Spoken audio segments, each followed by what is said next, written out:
Hi,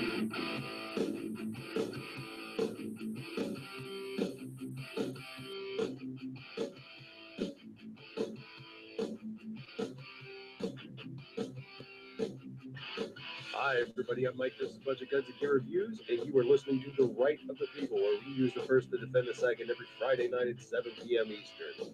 So uncover your keyboards and fire up your fingers. Time to join the conversation.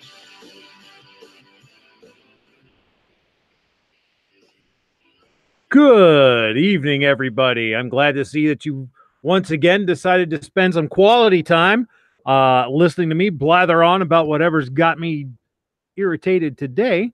It is the first broadcast of The Right of the People for this new year in 2019. It is January 4th, and it's time to use the first to defend the second. Let me go ahead and go through my panel here right quick.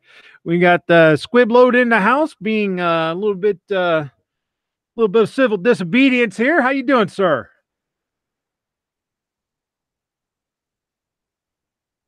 Hello. All right, Squib must be busy. Roll call. How you doing, sir? Hey, what's up, Budget? Thanks for having me. Hey, no problem whatsoever. Glad to see that you can make it on a Friday night. Your work schedule must be ironed out to allow you to do so, and that is great. Kingpin himself, David Bowling. How you doing, sir? Love the logo. Thank you very much. Vandalistic Vlogs made that for me, so I appreciate that, Vandal, and thanks for having me. I appreciate it. That looks cool. Out there in the chat, we have on the YouTube side, Seven Wonders. He was the first in tonight. Tactical Pickle himself, Calaveras 32 Special, Guitar Man Pete. Who else is here? Well, that looks to be all that's here right now. Over on the Gun Channel side, let's see, who do we have? Let that refresh. Looks like we got G-Webs in there and Red Leg Objective, although they're both asleep. Ghost Tactical in the house. Feel free to hop on if you want, Ghost. I think I sent you a link. Druzifer's there. Glad that you guys could make it. Well, we got a lot to talk about, as we always do. You know, it seems that over the past year that I've been doing this show, that if you start to think that, you know, the topic has been exhausted, you get proven wrong. There always seems to be something going on in the Second Amendment world. Unfortunately, usually it's someone trying to do something to take your right from you and prevent you from exercising it. Though once in a while, we do have news that someone's trying to do something to help you and help restore your rights. Ghost says he can't hop in. That's cool, man. I'm glad to see you out there anyway in the chat. Got the Black Cat in the house, as well as Enrique Sonora. Glad you guys could come. Anyhow, first thing I want to talk about is what I have on the thumbnail. The Second Amendment Foundation and Calguns file suit against California's Unsafe Handgun Act. This is by Lee Williams from December 28th from thegunwriter.com. SAF seeks Supreme Court review in challenge of California handgun statute. Bellevue, Washington. The Second Amendment Foundation and Calguns Foundation have petitioned the U.S. Supreme Court for review of their challenge to California's Unsafe Handgun Act, a part of that state's penal code that violates the Second Amendment by banning handguns of the kind in common use for traditional lawful purposes. SAF and Calguns are joined by private citizens Ivan Pena, Donna Croston, Roy Vargas, and Brett Thomas. They are represented by attorneys Donald Kilmer of California and Alan Gura of Virginia. Alan Gura has a pretty good track record arguing cases before the Supreme Court too, so that's pretty good. The case is known as Pena v. Horan. Our challenge of the California Unsafe Handgun Act, UHA, if the High Court accepts it for review, could be a critical wake-up call to lower federal courts that continue to employ what they call an interest balancing approach to deciding gun control cases, because that strategy is forbidden by the 2008 Heller decision, noted SAF founder and executive president Alan Gottlieb. It is time to bring a halt to what is essentially a revolt by the lower courts against the landmark Heller opinion, and the Pena case could provide that provide that vehicle. California's Unsafe Handgun Act generally prohibits the manufacture, import, or distribution of handguns that do not meet the state's extremely restrictive design requirements under the state penal code. The result, as the plaintiffs contend in their petition for high court review, is that the state is gradually achieving a handgun ban because they cannot meet the impossible requirements, which include microstamping. That technology is not offered by any handgun manufacturer because it cannot be practically implemented, the petition notes. The landmark Heller ruling cannot become just a footnote in history, Gottlieb observed, but that appears to be the ultimate goal if such laws as California's are allowed to stand. We are hopeful that the Supreme Court, with the benefit of fresh perspectives from two recently seated associate justices, agrees that it is time to once again revisit the Second Amendment and further restore its rightful place as a cornerstone of the Bill of Rights. Hopefully, SCOTUS will agree to hear this. They really haven't heard any gun rights cases since 2008, I believe. So, yeah, hopefully we'll get there. It is good to see that amid all the attack that has been happening lately, that someone at least is doing their job and fighting to try and get something back. What do you guys think on the panel? Do you think they have a hope in hell of getting this heard? Probably not. California, man, come on. Calaveras, who has a Californian's perspective on this, says that even if SCOTUS rules that the roster is illegal, they will still keep it. California doesn't care. Well, it's what was it? Was it Hitler or Stalin that asked about the Pope? How many divisions does he have? How many divisions does the Supreme Court command? What are they actually going to do? I don't know. But the one thing you can be sure of, and I've said it before, and quote me on this, like I'll take credit. The people that make the laws don't care about the law. The government doesn't care about the police in your neighborhood don't give a crap about the law. The only schmucks that care about the law are idiots like us. Nobody else cares about the law. That includes the lawmakers, that includes the judges, that includes the politicians. And I'm not wearing my tinfoil hat today. All you got to do is turn your television on or pick up a newspaper, and it proves it out multiple times a day. They don't care about the law. Only people like Calaveras out in California. I guarantee he's doing everything California says by the book, and his next door neighbor is breaking every single rule that's out there and then making up a few and breaking them. I want to welcome Chris Ramos and Old 60 Armory. I don't recognize those two names. Welcome to the show. Hopefully you like what you hear. Stick around and hang out. Feel free to participate. Join the conversation. I think you've touched on part of what I wanted to talk about with this, in that, unless there are some sort of provisions that would allow lawmakers to be held accountable for trying to enact and deliberately breaking Supreme Court rulings, for breaking the law, for not doing what they're supposed to do, unless there's some sort of accountability, it's so what? They're going to keep doing it. For instance, preemption laws are pretty much worthless unless there's something that holds the individuals responsible who are trying to break the preemption law. Say the city council of Nowhereville is trying to violate their state's preemption by making stricter gun laws, banning assault weapons. Well, unless there's something that holds them personally responsible, why do they care? If they get sued and there's a monetary judgment to it, well, the taxpayer's going to be paying it. They're not. So I think it's time that when we do these preemption type laws, and when we do, when the Supreme Court does make a precedent and interpret a law, that there should be some kind of teeth to it. Chris Ramos says that's right. California is full of evil demon rats that only want to take guns away from law-abiding citizens and let illegal immigrants have any gun they want. Well, that's the whole illegal thing is there. I mean, laws only affect the law-abiding. They don't they'll do anything to the criminals. You know, the very definition of the word means they're not going to obey the doggone law. Real quick, I'm sorry to interrupt, but just in case you didn't see it, Black Cat wanted to know if it's cool with you if he posts links about the Pittsburgh rally. Yeah, Black Cat, go right ahead. I was going to bring that up at some point tonight. So yeah, go right ahead, because we'll be talking about it, at least in passing, to remind everybody that it's happening. Well, matter of fact, I'll just do it right now. Monday, 7 p. Is it? No, it's not 7. It's noon, isn't it? On in Pittsburgh, noon to 3. Monday the 7th at noon, from noon to 3.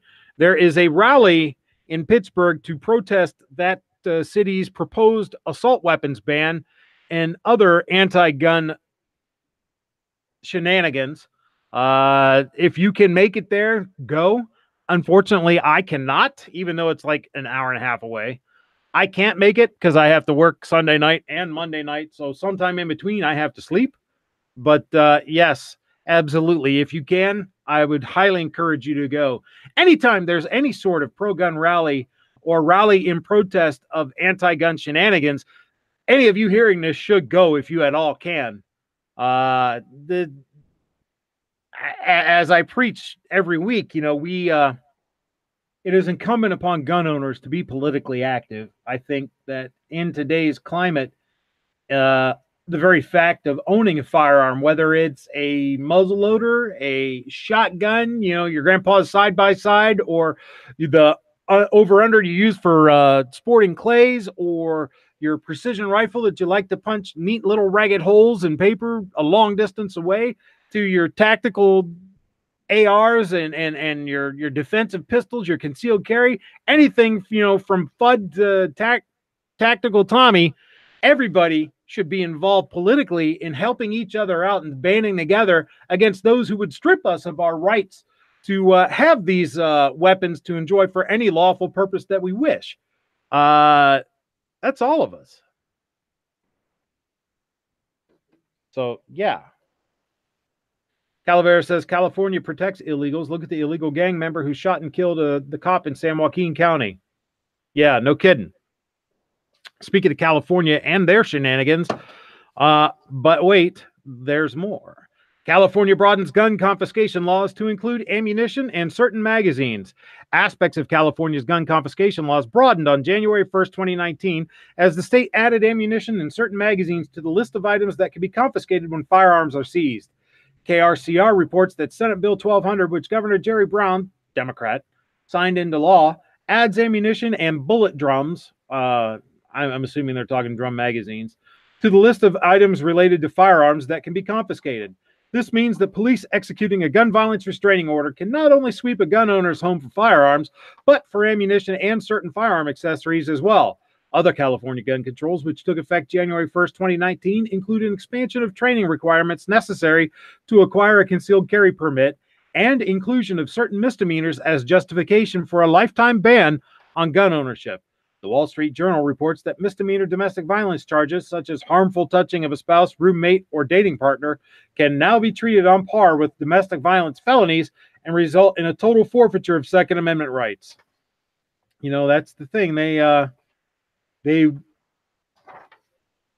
I've said over and over and over and over and over, they have adopted the strategy of incrementalism. And once they get a little bit, then they'll squeeze just a little bit harder. And they squeeze just a little bit harder. Then they'll squeeze just a little bit harder. Guitar Man Pete says they won't ban hunting rifles. First, they'll reclassify them as sniper rifles. I was going to say, don't you mean high-powered sniper rifles? Those weapons of mass killing? You know, the funny thing, today on the radio, they keep playing this news clip about how they extended Maryland's hunting season for 3 more days because the population is kind of heavy on the deer. Mm-hmm. So it's convenient to let people have firearms and go out and hunt and express toxic masculinity when it's convenient for them.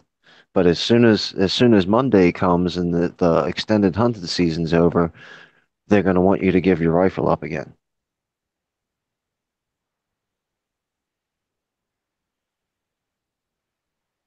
Yeah, yeah, they will. They will. You know, it's again, it's all part of the scheme. You know, we have, and I'm just going to call them what they are. We have the socialists in power in the House of Representatives now, and you know, much like Venezuela, I think that they can't afford to allow us to retain our firearms. You know, the Venezuelans are pretty much are, from what everything I understand, regretting giving theirs up, and you know, now because they have no recourse to defend themselves against the depredations of the socialists that run that place. And you know, our homegrown variety want the same thing for us.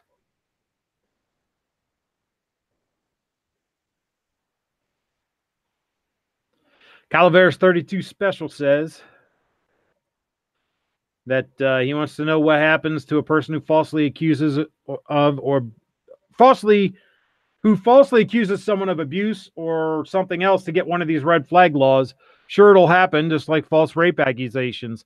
Good question. I can answer that question actually. Go ahead. You can go back, Calaveras, and watch the video I did on the Maryland red flag law. But according to Maryland law, there's no recourse. So, for instance, if I say Calaveras threatened to beat me up and he's a danger, and the cops come and take your gun, and then they find out that I was lying, there's no trouble whatsoever I can get in. And the law is written that way. It's not that I'm assuming that. You can go right to maryland.gov and look it up. And that was pretty much what I was gonna be my guess. That absolutely nothing. You also have to think of the effectiveness. The person that is writing these laws and trying to get these laws passed understands those kinds of things. These politicians aren't stupid. You know, they may be evil and deceitful, but they're not stupid. So they want you to report people with guns. So therefore, they're going to make sure that there's no punishment for you. If they wrote into it, if we catch you lying or something like that, we're going to throw you in jail for 30 years, less people will be inclined to do it. Since there's no recourse for, recompense for trouble or whatever, you can't get in trouble for doing a false report. That encourages more people to do it.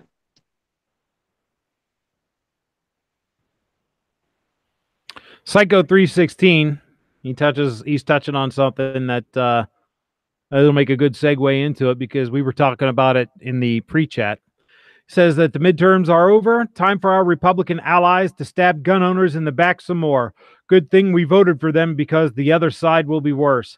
And the you know what? As bad as it is, that's true though. The other side would have been worse.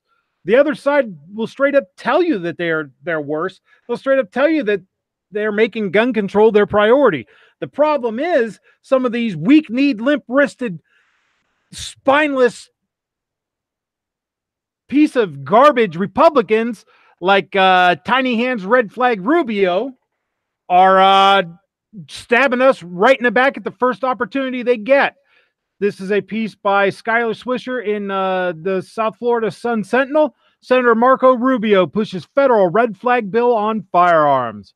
Republican U.S. Senator Marco Rubio is reintroducing a bill that seeks to encourage states to pass red flag laws that would make it easier for courts to disarm dangerous people. The measure has garnered bipartisan support in the wake of the February 14th Parkland massacre that left 17 people dead. Florida state lawmakers passed a red flag law after the shooting at Marjorie Stoneman Douglas High School. Rubio's bill, reintroduced on Thursday, would provide federal funding to help other states implement similar laws. Red flag laws allow police to take guns from people who show signs of violence. This idea has already proven successful in states like Florida, and it is my hope that this bill will get all the other states in the country to do the same thing, Rubio said in a prepared statement. Florida's law allows law enforcement to petition a court to bar dangerous people from purchasing or possessing guns. Rubio first introduced the bill in March, but it did not pass. Democratic U.S. Senator Bill Nelson also supported the bill. Nelson lost his re-election bid to outgoing Republican Governor Rick Scott, who signed Florida's measure into state law. A dozen states have laws allowing either law enforcement, family members, or mental health workers to seek a court order disarming a dangerous person, according to the Giffords Law Center, an organization that advocates for tighter restrictions on guns. Democratic Rhode Island Senator Jack Reed and Independent Maine Senator Angus King are also sponsoring the bill. Now, do you think that Scott is going to oppose this bill? He signed Florida's into law, for God's sake. You know, both of those guys down there are dancing to the gun control tune, period. Because that's the way Florida's going right now, and they want to get reelected. You know, we have to make sure that everywhere we are, we energize everybody we know who's even slightly pro-Second Amendment to do what I say at the end of every show. Contact your Congress critters and elected representatives and let them know that this shit ain't gonna fly. And maybe we do have to, at this point, hold our nose and vote independent, or hell, even vote for the Democrat right now, because we might as well be voting for the damn Democrat when we pull the lever for the Republican now. You know, we have Trump, who is supposed to be someone who is the most pro-Second Amendment president ever, Willoughby Bigley. You know, he promised us that he would safeguard our Second Amendment rights, has wiped his ass with them. Now we have a Republican Rubio doing the same damn thing. You know, I'm sure Scott will sign on to this. You know, where else are we going to go? We have to make sure that we tell these senators that if they vote for this crap, we're going to vote against them, period. Rob D, NY Outcast, says we're running out of room on our backs for knives. Yes, we are. Psycho says if we vote Democrat, the gun owners will be on our toes and will actually fight. Warsaw Patriot says Trump is not pro-gun. Yeah, I know, but he said he was. I know. That's a lot like, sure, I'll pull out, right? I know. What do you guys think? How do we combat this? We got to vote, and we got to vote carefully, and you got to do your research on the candidate. But not only that, you're going to have to contact this guy or woman who's running that says they're pro-Second Amendment, and we have to use what Marco Rubio is doing, the people in California that are implementing laws, as an example, and say, if you do this, I ain't voting for you. If you do this, I'm not going to vote for you either. Whatever they do, we start using these senators and these wannabe lawmakers as examples. And we have to set that precedence for anybody else that runs for elected office. Psycho says with Republicans in power, most gun owners are asleep, ignoring Republican treachery. You're absolutely right. That's why we have to scream as loud as we can to wake them up and expose this treachery. You know, Rob D hits the nail on the head when he says it's time to get off our butts and go back to grassroots. And Warsaw Patriot correctly points out that the place we need to focus on is our states. We need to get out there on a local level, involved in our state grassroots activist organizations, whichever one you pick. You know, Ohio has several of them. I'm a member of a couple, and well, I guess I need to hold my nose and support as many of them and all of them, I guess. You know, we need to become active as gun owners.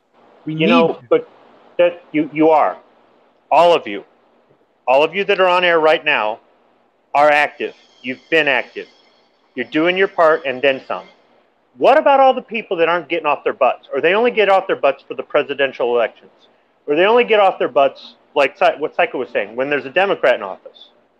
In my state, we lost the governor and the attorney general to the other side.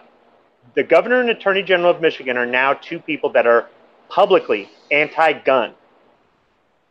We're going to end up like some of the states that have a lot less rights than us. We're going to end up having to fight. We're probably going to end up losing some of our rights. and it's going to be a mess, and it may be hard to reverse it one day.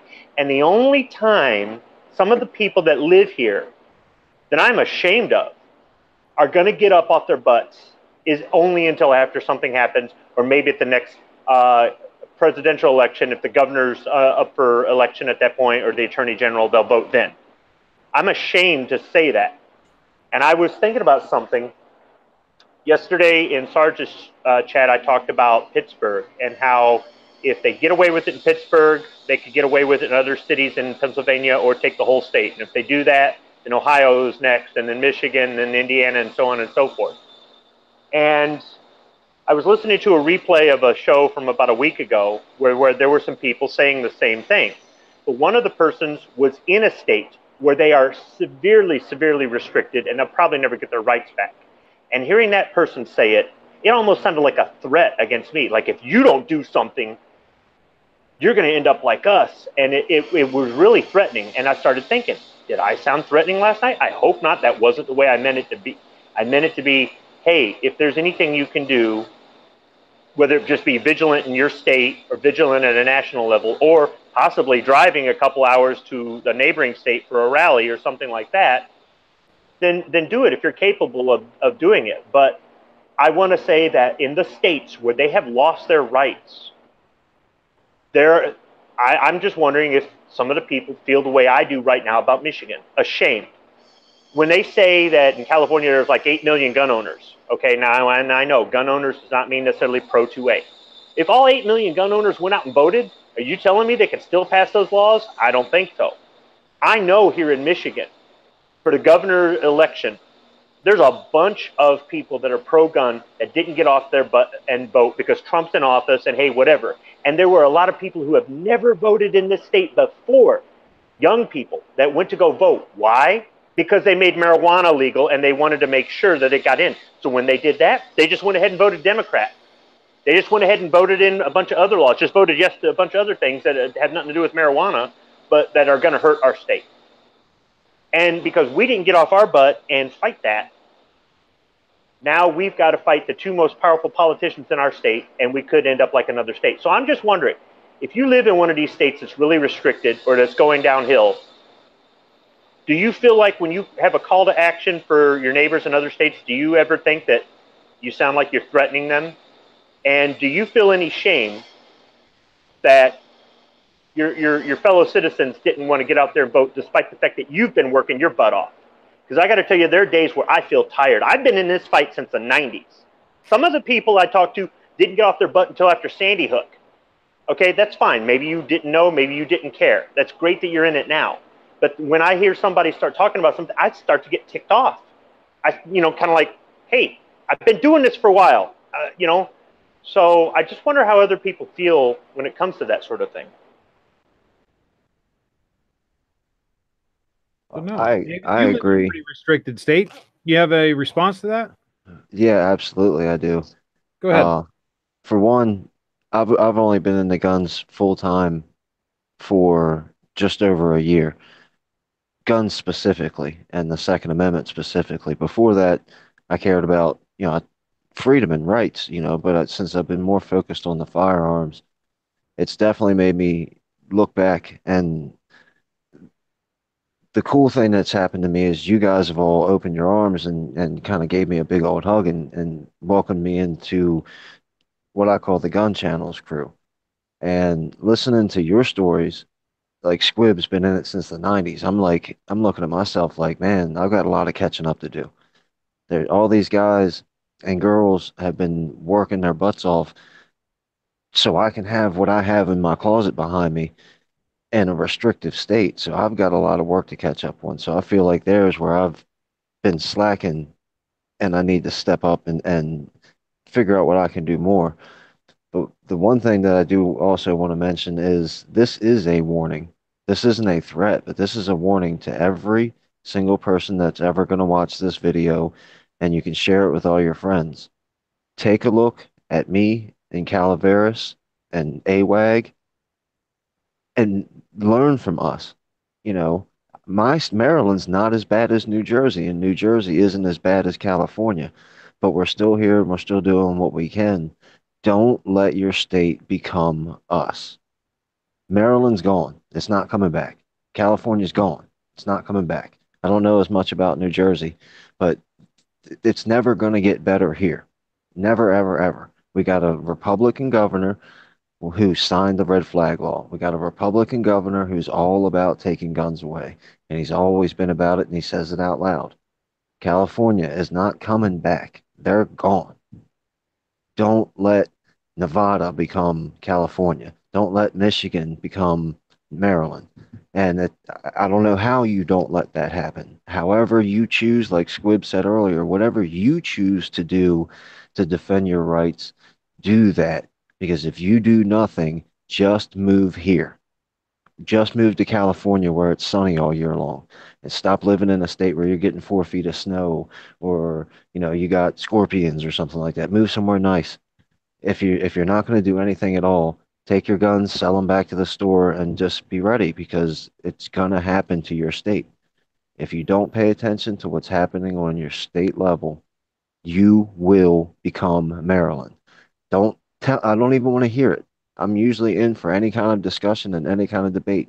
This time I am not. Don't tell me not going to happen here. Look at what's happening in Texas. And forever, everyone in the country said Texas will never go that way. It's going that way. It will happen in your state if you sit back and do nothing. Now, you may stand up and fight and get a bloody nose and go through the ringer and still lose, but you can lay your head on your pillow at night and say, I fought, I did my part, my friends did their part. Don't let your state become Maryland, because it will happen to you.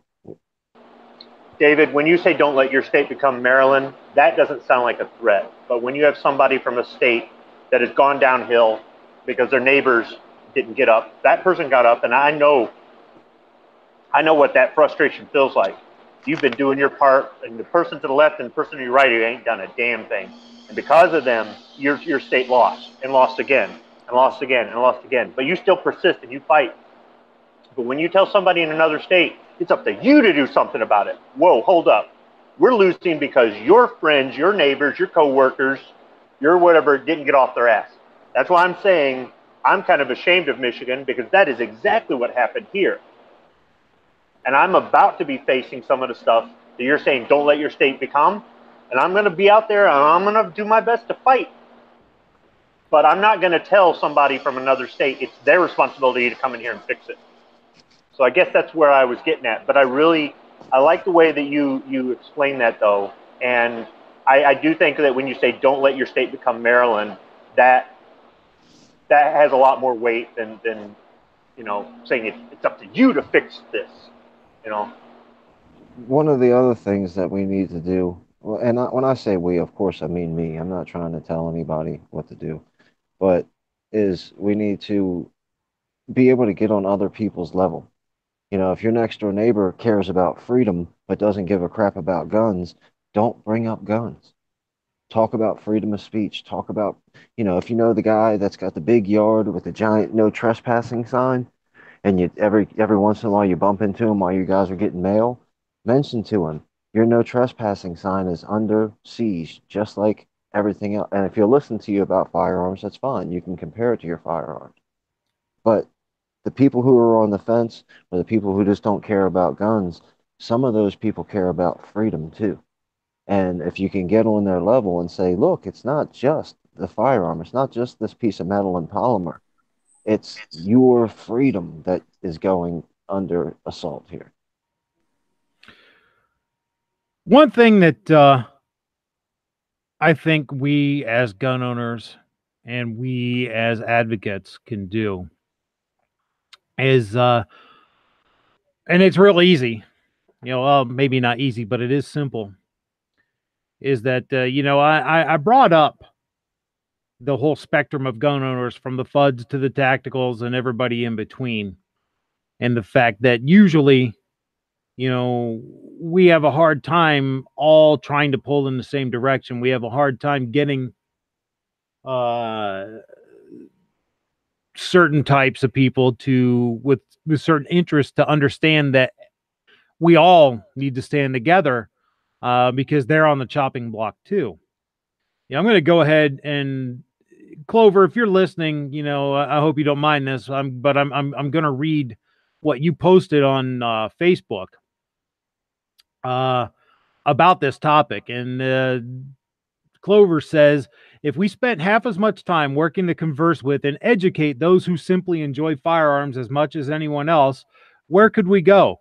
Name calling does no good. And yes, I am guilty, man enough to admit it too. None of us were born Second Amendment advocates or activists, and I wager a very large percentage of those who out there name calling were once FUDs themselves. We have to all start somewhere. So you found a passion for firearms in your 20s? Good for you. You immediately went full force advocate or activist? Good for you. But don't discount the wealth of knowledge and the community connections of those who have been around firearms, using firearms pretty much their entire lives. These people are reasonable and love their right to bear, maybe in their own way, but love it nonetheless. Let's try something new in 2019. Let's try to strengthen minds by way of educational conversation, not hateful memes or rhetoric. And I agree. I think that one of the more important things that we as gun owners have to do is reach out to everybody in our community to try to get everybody to understand the importance of protecting even something as stupid and pointless as the bump stock, because it's part of what we do. It's we have to protect all of it in order to enjoy any of it. And how we do that, well, I don't know. I certainly don't have the answers. If you've spent any time listening to me, you'll know that I'm just as clueless as anybody else. I just have a mouth and a microphone. But budget. Go ahead. When you know that pro-gun guy or that guy that's been around for a long time, and yeah, maybe all they do is hunt, and maybe on occasion target shoot or something, but mostly just hunt. And you talk to them and you go, hey man, did you hear about that law about banning high capacity mags and they're really just standard capacity? And he goes, I don't care about that crap. What does anybody need that crap for? I got my shotgun. I don't need anything else. Nobody needs anything else. I'm sorry, but that person is a FUD and they are not on our side. Sure. They are not going to go vote. They're not going to go vote for the person that is going to protect our rights. They're going to go vote the way their union told them to vote. So we have to try that is a FUD. Find a way. We have to try to find a way to capture those people and to get them to understand that, A leads to B, leads to C, leads to D. That's what we have to do. How many? If we could capture that, shoot, how many? How in Ohio? Let's just take Ohio for instance. 700,000 hunting licenses were issued. That's 700,000 people that are potentially on our side. We need to try everything we can to reach all of those guys.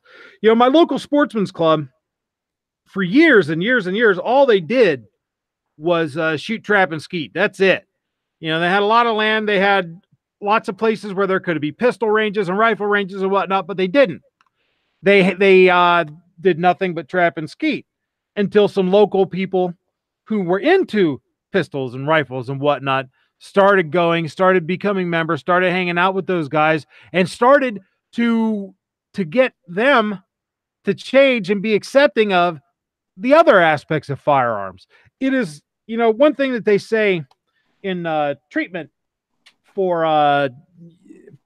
in my line of work, where we have in our treatment facilities, is that therapy is a process, not an event. In other words, it's not something that you do once and it's done and it's successful and yay.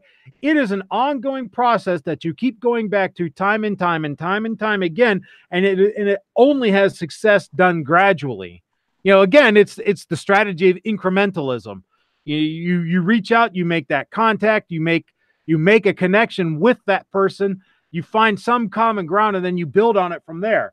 And I think that's what we have to do within our own community to try and get everybody moving in the same direction. That's what I think. I mean, I agree with that, but what's going through my mind right now is the bump stock. And if a FUD only cares about his shotgun for hunting, then what do we call the guys who all said, screw that piece of plastic bump stock, I don't care about that thing?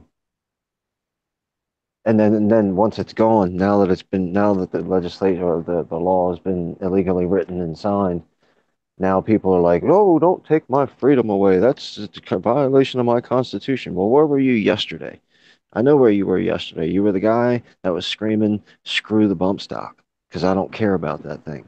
So, Well, you could call that person a FUD too, but also look at the letters that went through to the ATF on the second round. The ones that were on our side were discounted. yeah. They were discounted because they were chain letters. They were discounted because they had profanity in them. They were discounted because they really didn't have any point to them. And they had lots of them that they didn't consider either for or against. And I bet you those were probably ones that were for, and they were poorly written. The other side did a better job of being more articulate with what they sent in. Our side, the people that got out there and did something, did it poorly. So just like not going to the polls and voting, doing a bad job of sending in a form letter or something like that, that doesn't help either. So, I mean, we did it to ourselves to some extent. I'm not trying to make excuses for the politicians doing things illegally, but you could probably call those people FUDs too, though. The thing, they also have outrage culture on their side because I mean, look at the Congress lady that got, we're going to impeach that MFer. If Trump dropped the F bomb, it would be worldwide news for a week. That how dare the president of the United States use such vulgarity, and the children are listening. Then this lady drops the F bomb. Incoming Republican congressman had said that about Obama. We're going to impeach that MFer. But that goes back to the Clover's point of watching how we talk. Because if you write a letter to the president or your congressman or your senator or your neighbor or whoever, and you drop the F bomb in there, they're going to say, "Look at this. Oh my gosh, this violent language." But if, one of the anti-gunners writes a letter talking about F this and F that, that's passion. Right, you're right. They get to be passionate, we get to be radical. So Clover's point is very good. When you call somebody a libtard, you're all of a sudden being mean and nasty and hateful. When they call you a Nazi, they're being expressive and passionate. Yeah, you're never going to win that. It just isn't going to happen. Part of the problem that we face is that the people writing these laws don't think about it. They have no idea what they're doing. And they don't think through the logical consequences of their laws. Sometimes, a lot of times they know precisely what they're doing, and they know what the unintended quote unquote consequences are going to be. The unforeseen, not on the surface consequences are going to be, but sometimes they're just stupid.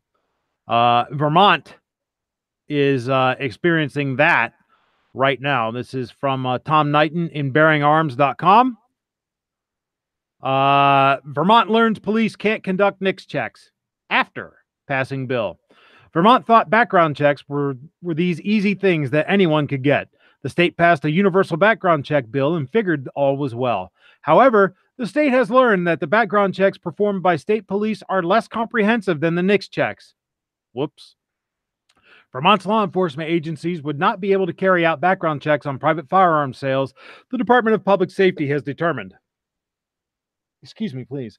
As part of a sweeping package of gun control measures that became law this year, legislators moved to expand background checks to private gun purchases in addition to sales at gun shops or through other licensed dealers.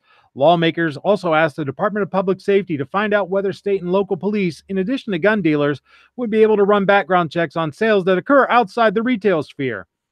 But in a memo sent to legislators last week, the department found that Vermont's law enforcement agencies, unlike federally licensed firearm dealers, are not authorized to request the FBI to run checks through its National Instant Background Check System, NICS. Through the system, the federal government can search through national databases of criminal justice, mental health, and military records, according to the memo written by the Department of Public Safety's Deputy Commissioner Christopher Herrick. If Vermont law enforcement agencies conducted background checks without the aid of the FBI and its system, they would be incomplete, Herrick said, and limited only to state records. In other words, Vermont passed the universal background check bill without bothering to have all the facts at hand first. Typical. You see, lawmakers are often ignorant on firearms and firearms laws. They don't understand that the NICS system is the only system in place that looks at both criminal and legal records to find those adjudicated as mentally defective, a somewhat archaic term for those who are mentally ill and considered a risk to own guns for various reasons. The lawmakers figured you could zip on over to the state police and get the check. Only you can't. It's not a factor, which means you have to go through an FFL, which means they have to do all the rigmarole of selling a gun without actually selling a gun. Yet no one in the state thought to get clarification on this first. No one bothered to find out if the state police could do these checks before passing the bill. Nope. Now, in fairness, this might have been an afterthought. They passed the bill. Then someone said, you know what? Let's see if the police can do these background checks, only to find out they couldn't. I mean, it's possible. It's still stupid, though. While police can gain access to criminal records from outside the state, it takes time. Even then, it won't have the adjudicated findings because that's generally not a criminal case. Unfortunately, this won't be enough to make Vermont repeal its universal background check bill. That law isn't likely to go anywhere for a little while. Old 60 says he lives in Vermont, was wondering if we have followed what has made Vermont anti-gun laws. Vermont Public Radio did a series called Jolted that does a good job telling what happened. No, I'm really not familiar with the story of why Vermont is experiencing this this swing. I'm going to have to look that up. It's kind of weird to me. Good evening, everybody. Hey, Stealth, how you doing? I'm doing good. Apologize for being late. Oh, better late than never, right? Yep. Hey, Ashley, good to see you out there in the chat. Armament and Axes, hi, how you doing? It's very unusual that they did this stuff, and now they had a system that kind of worked according to them, and now they have no system. Nancy Pelosi said it doesn't work. Nancy Pelosi said we've got to pass the bill to find out what's in it. They passed the Obamacare bill without reading it, so it's not. I'm not shocked that they pass a bill that they don't know what it is, or make a law that they didn't actually think about. Yeah, Psycho says they did the same thing in Nevada. Universal background checks barely passed here. It literally can't be done. They specifically mentioned NICS has to do the background checks. And, you know, the only place you can get those done are at the gun dealers. And, boy, they're going to love doing that.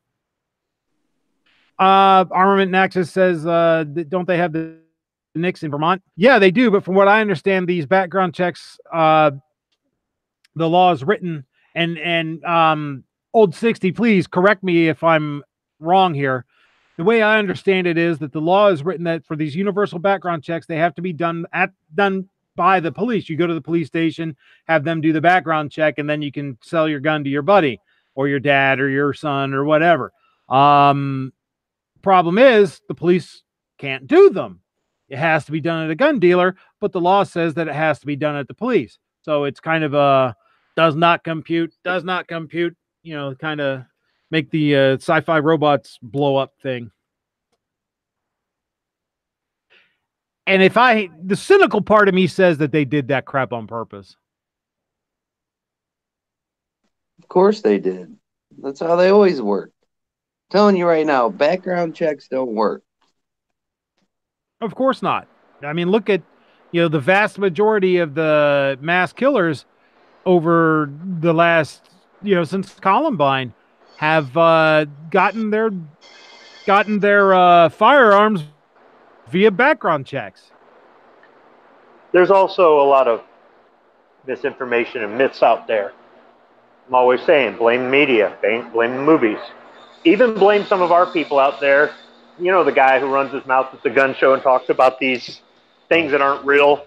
And I'm not talking about knockdown power either before anybody says that. But there are probably politicians. The 30 clip caliber magazine, whatever, that guy, right? Yeah. Okay, so they might just automatically think, well, the cops can do it, right? All right, sign it into law. Yeah. So it might not have been intentional as much as it was just plain ignorant.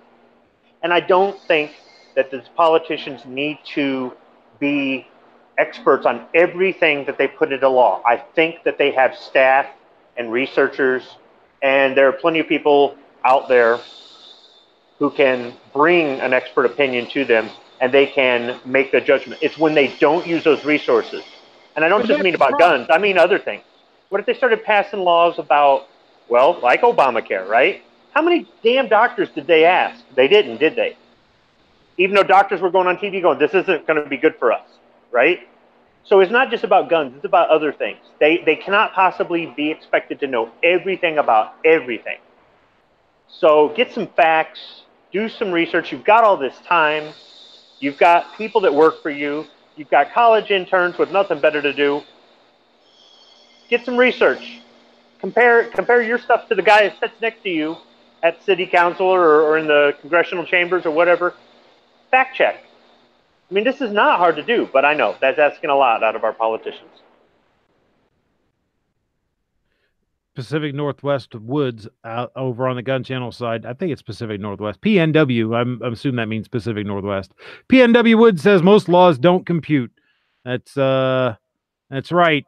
And then he also says Gun Channels is us. YouTube is money and greed.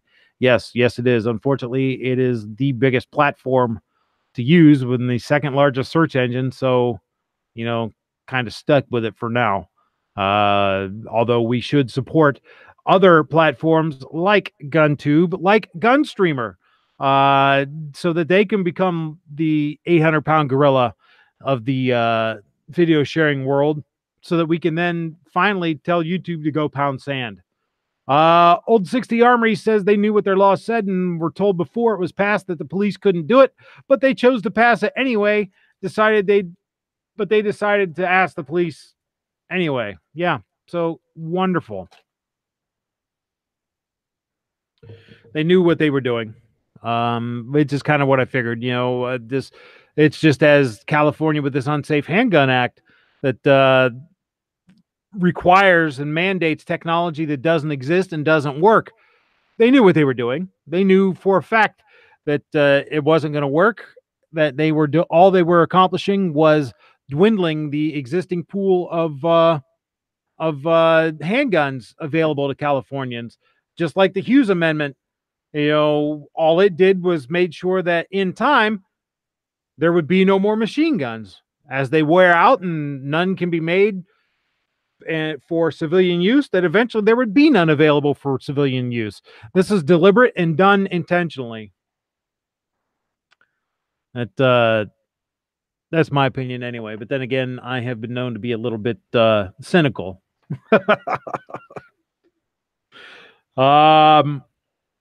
Speaking of cynical, a good portion of last year we talked about Chicago, Chirac, Chi-Town, the gangsters' paradise there. And the numbers are in for 2018. Chicago's 2018 murder total falls for a second straight year, but still tops 530. This is by Sam Charles in the Chicago Sun-Times. 2 teen boys walking through Bronzeville. A 12-year-old girl from Michigan visiting her father in West Garfield Park. 2 Chicago police officers who ran toward danger, one in Duluth and the other at a South Side hospital. Infants in Little Village in Hermosa. A great-grandmother in her Park Manor apartment. They are just a few of the more than 530 people murdered in Chicago in 2018, with victims ranging in age from 1 to 93. And while the city's violence still grips large swaths, especially in the south and west sides, shooting and murder totals fell for the second consecutive year, according to statistics from the Chicago Police Department and Cook County Medical Examiner's Office. As of December 25th, the medical examiner had declared 539 deaths in Chicago in 2018 as homicides. The Sun-Times has counted 542 murders in Chicago in 2018 as of December 25th. The Chicago Police Department has said 555 people have been murdered in the city as of December 23rd. A death classified as a homicide by the medical examiner's office does not mean it will be considered a murder by Chicago police. For example, the man who shot and killed 3 people at Mercy Hospital last year was himself shot and killed by a Chicago police officer. His death, though ruled a homicide, is not considered a murder by police. The CPD figure also does not not include murders on city expressways, which fall under the jurisdiction of the Illinois State Police, or killings deemed justified by CPD investigators, as in cases of self-defense. The ongoing reductions in violent crime were achieved in large part due to the strengthened community partnerships, investments in data-driven policing, and the creation of the strategic decision support centers in 20 of the city's 22 police districts, a CPD statement issued Friday said. The city saw 664 murders in 2017 and a staggering 781 a year earlier. And while 2018 saw far fewer murders than those years, the city is still outpacing the totals of 2014 and 2015. CPD Superintendent Eddie Johnson has on many occasions called the city's entrenched gun violence unacceptable. Last year, Johnson said he thought it's a reasonable goal to see the city log fewer than 300 murders in a year. Chicago Police Superintendent Eddie Johnson speaks at a press conference at 78th and Halstead following a violent weekend in Chicago. Oh, that was the caption for a picture that I, of course, can't show you guys. As of December 23rd, according to the CPD, the city recorded 2,355 shooting incidents as compared to the 2,750 that occurred in the same time span in 2017. A single shooting incident, though, can have more than one victim. The largest drop-offs in shooting totals were seen in the Ogden and Austin districts of the west and southwest sides. In 2017, those districts combined to see 491 shooting incidents, et cetera, et cetera. They go on to give more district by district play-by-plays. But the thing is, even though they still have heavy gun control, they still had all those murders. And let's go over to Hey Jackass and see what they have so far this year. You guys go ahead and talk while I'm looking for this. Hey Jackass? Yep. The gun channel's chat's working just fine. Is a website that does Chicago's numbers. Let me go ahead and screen share this.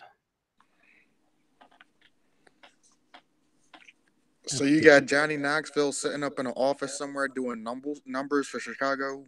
That's funny. Yeah. Can you guys see this? Yep. Yeah. All right. Final December totals. For December was 31 was shot and killed, shot and wounded 186, total shot 217, total homicides 42. That was just December. Let's see. From 12:30 to 1:05, 4 people shot and killed, 27 shot and wounded, total shot 31, total homicides 5. And that's just over the last 4 days. So awesome. Chicago, you are right on track. For 2018, according to Hey Jackass, 495 shot and killed, 2467 shot and wounded. Total shot was 2,962, and total homicides was 589 for 2018. In 2018, a person was shot every 2 minutes and 57 seconds, and a person is murdered every 14 minutes and 54 seconds in Chicago. There's a lot of different, they break down the statistics in a lot of different ways as far as what's the most deadly places and, where people are getting shot and police involved shootings and whatnot. So, if you're interested in the crap fest that is Chicago violence, heyjackass.com. That's where you go to check it out. A little bit of good news. Baltimore had less murders this year than it had last year. It was over 300 still, still considerably over 300, but less than they had last year. But they enjoy fudging numbers too. Baltimore City and Baltimore County have all kinds of interesting intersecting lines. So sometimes if you sneeze on one side, you're in the county, and if you sneeze on the other side, you're in the city.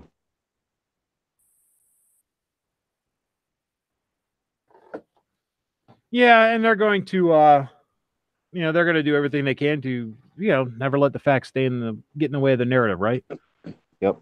In other news, I talked earlier about Venezuelans regretting allowing things to progress to where they have in their country.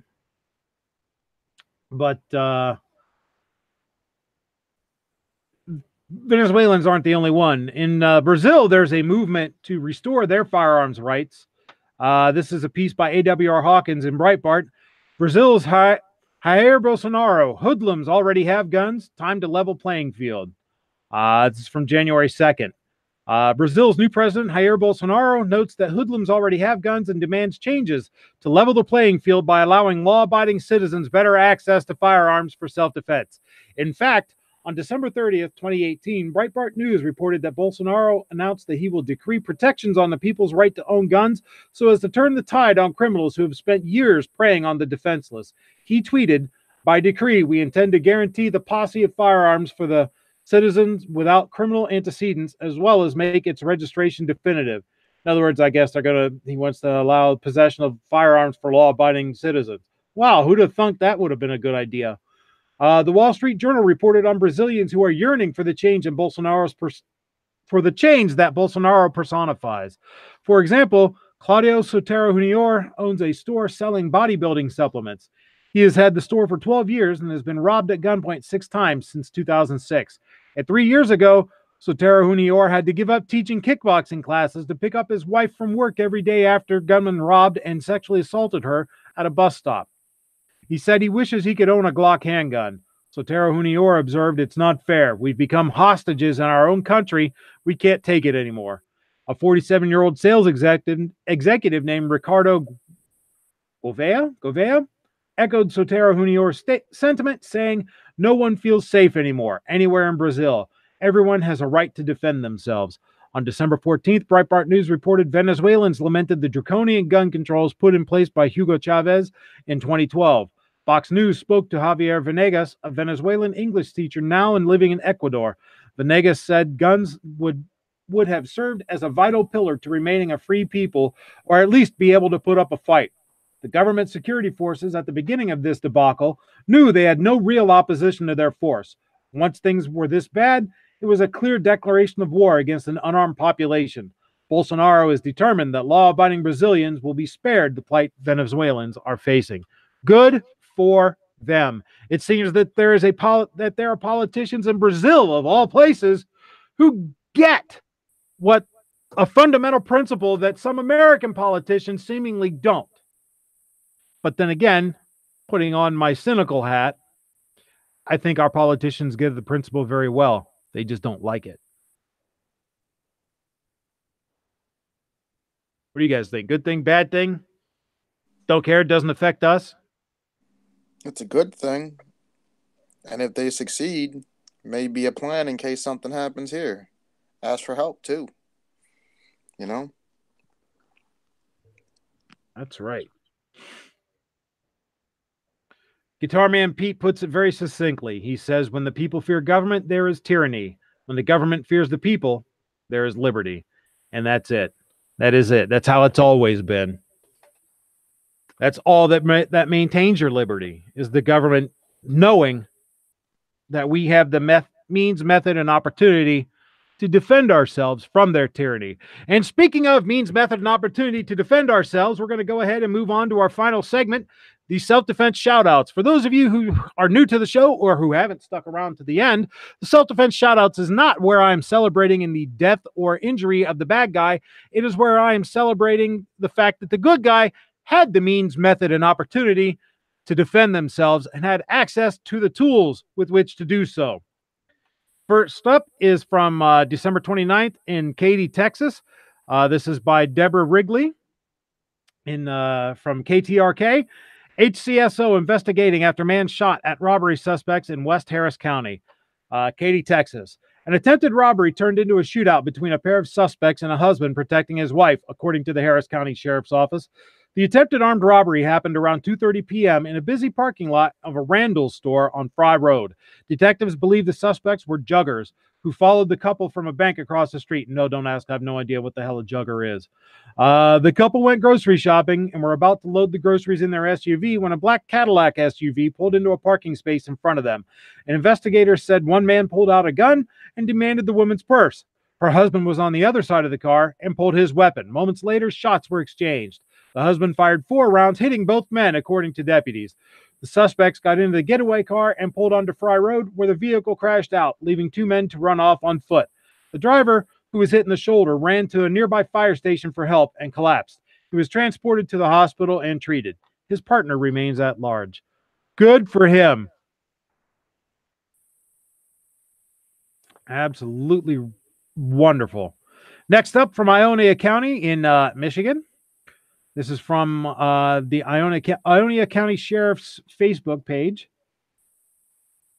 Armament and Access says a jogger drinking from a jug. Yeah, hell, I don't know. I don't know what a jugger is.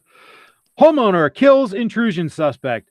On January 1st, 2019 at 10:38 p.m., Ionia County Sheriff's deputies were dispatched to the 4000 block of East Musgrove Highway in Sabua? I have no idea if I'm butchering that. Apologize if I am. In Sabua Township on a reported burglary in progress.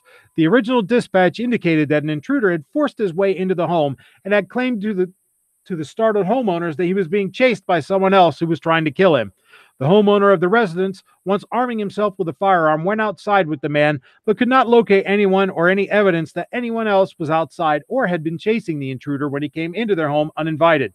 When the parties re-entered the home a short time later, the man reportedly began acting very erratically and became very angry with the homeowner and then assaulted the homeowner. The homeowner then discharged his firearm at the intruder, striking and killing the man prior to Ionia County Sheriff's deputies making contact with the parties at the residence.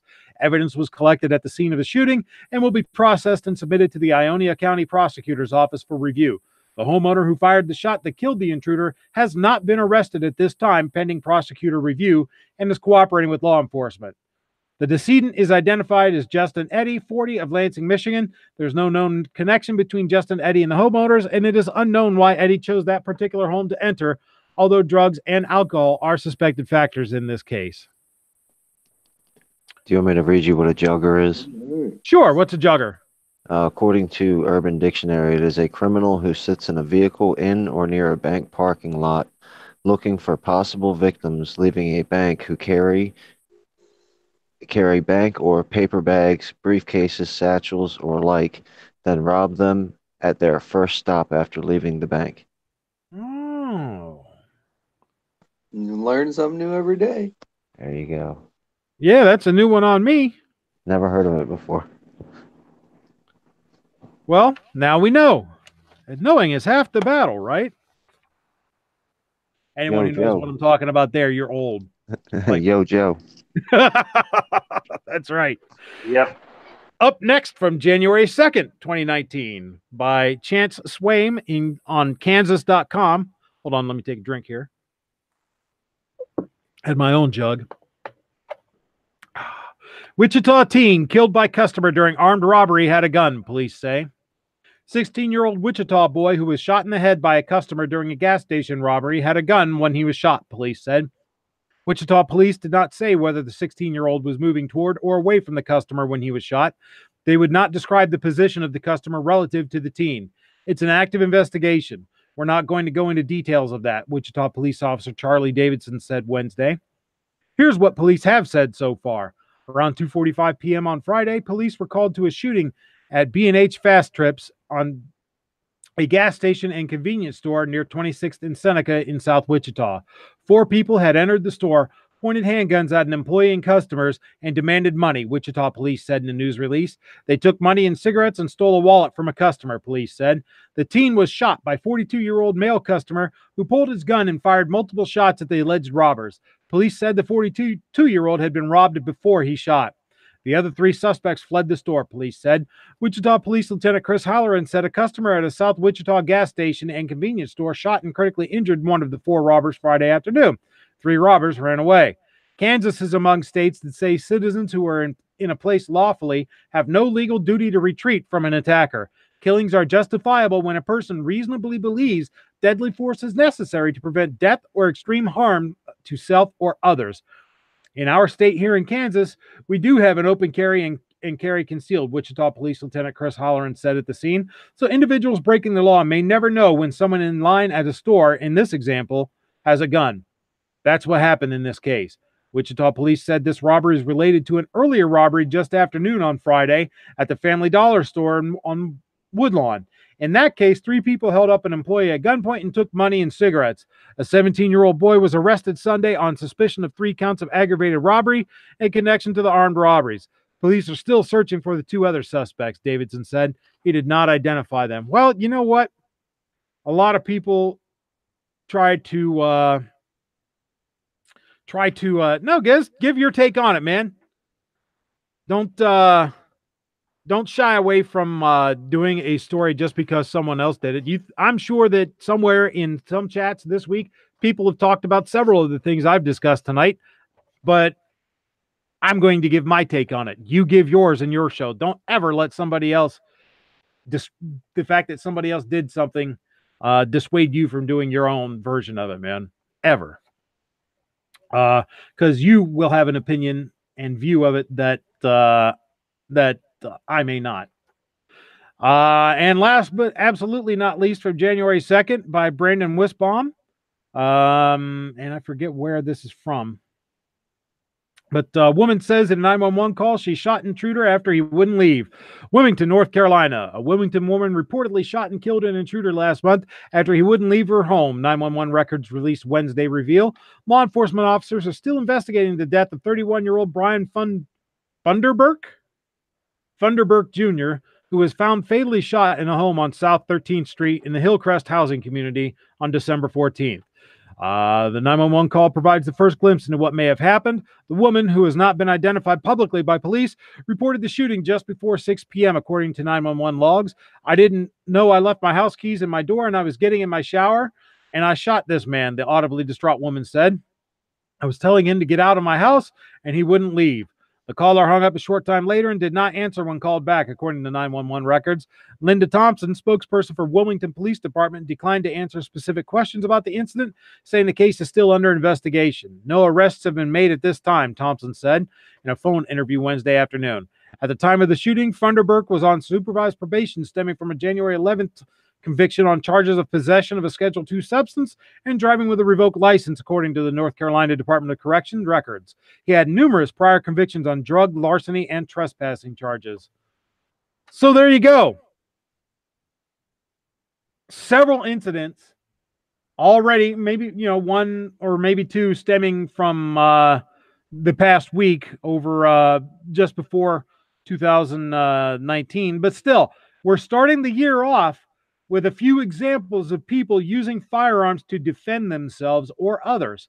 They are alive today and uninjured today because they had the means, method, and opportunity to defend themselves, which the anti-gunners, the hoplophobes, and the socialists will have you believe does not happen. That's why I do this segment, to illustrate that, in fact, it does. I want to thank everybody for coming by tonight, everybody on the panel, everybody in the chat. Let me go ahead and go through the room and give you guys a chance to give any plugs, mentions, anything that you want to put out there. Stealth Hunter, anything that you have for us today, sir, as parting shots? Appreciate the invite. Thank you, everybody, for showing up. Subscribe to everybody. Like, comment, share. Check out Gun Channels and GunTube. All right. Squib, anything for you, sir? I told you in the pre-chat that I was irritated. I don't think I'm any less irritated. Tomorrow, Caliber Corner will be at night, not in the morning. Travis is out hunting with Sandhill Shooter. So he had a short video earlier today. I believe he said 8 p.m. Central. Tomorrow is when Caliber Corner will be on. And I think Rick's Life, as I see it, he put out a notice on YouTube. I can't remember if he said he's still going on at 3 or if he's going on at 5. But you might want to go over to that channel and double check. There you go, folks. Go check it out. Roll call. Do you have anything for us, sir?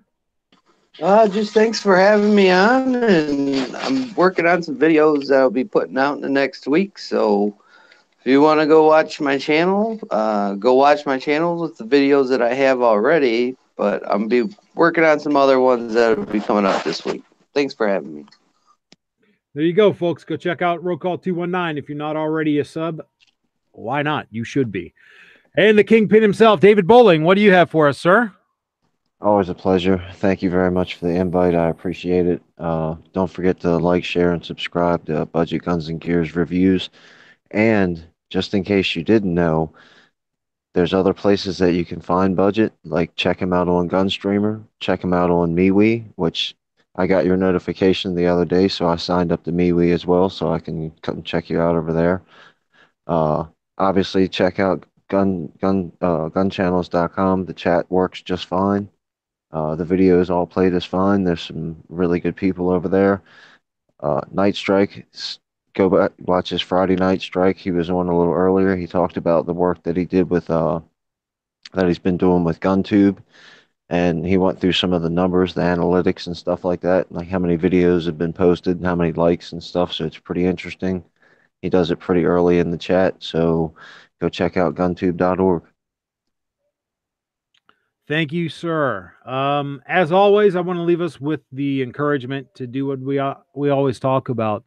Let your Congress critters and elected representatives know what you think. It is, with these socialists gaining power and being, as Ocasio-Cortez put it, inaugurated this past week, it's more critical now than ever before that we hold their feet to the fire. We have to talk with anybody that we know that is Second Amendment friendly to try to encourage them to become active. Don't be confrontational. Don't be a jerk about it. Make sure that you are a good ambassador, but try to convince as many people as we can to be on board and pull in the same direction. And on that, we also have to make sure that we do let our Congress critters and elected representatives know how we feel. Telephone, telegraph, email, snail mail, smoke signals, carrier pigeons, heliograph, semaphore, anything that you have to do. Let them know what you think and what you want them to do, and never, ever, ever give up the fight. See you guys later.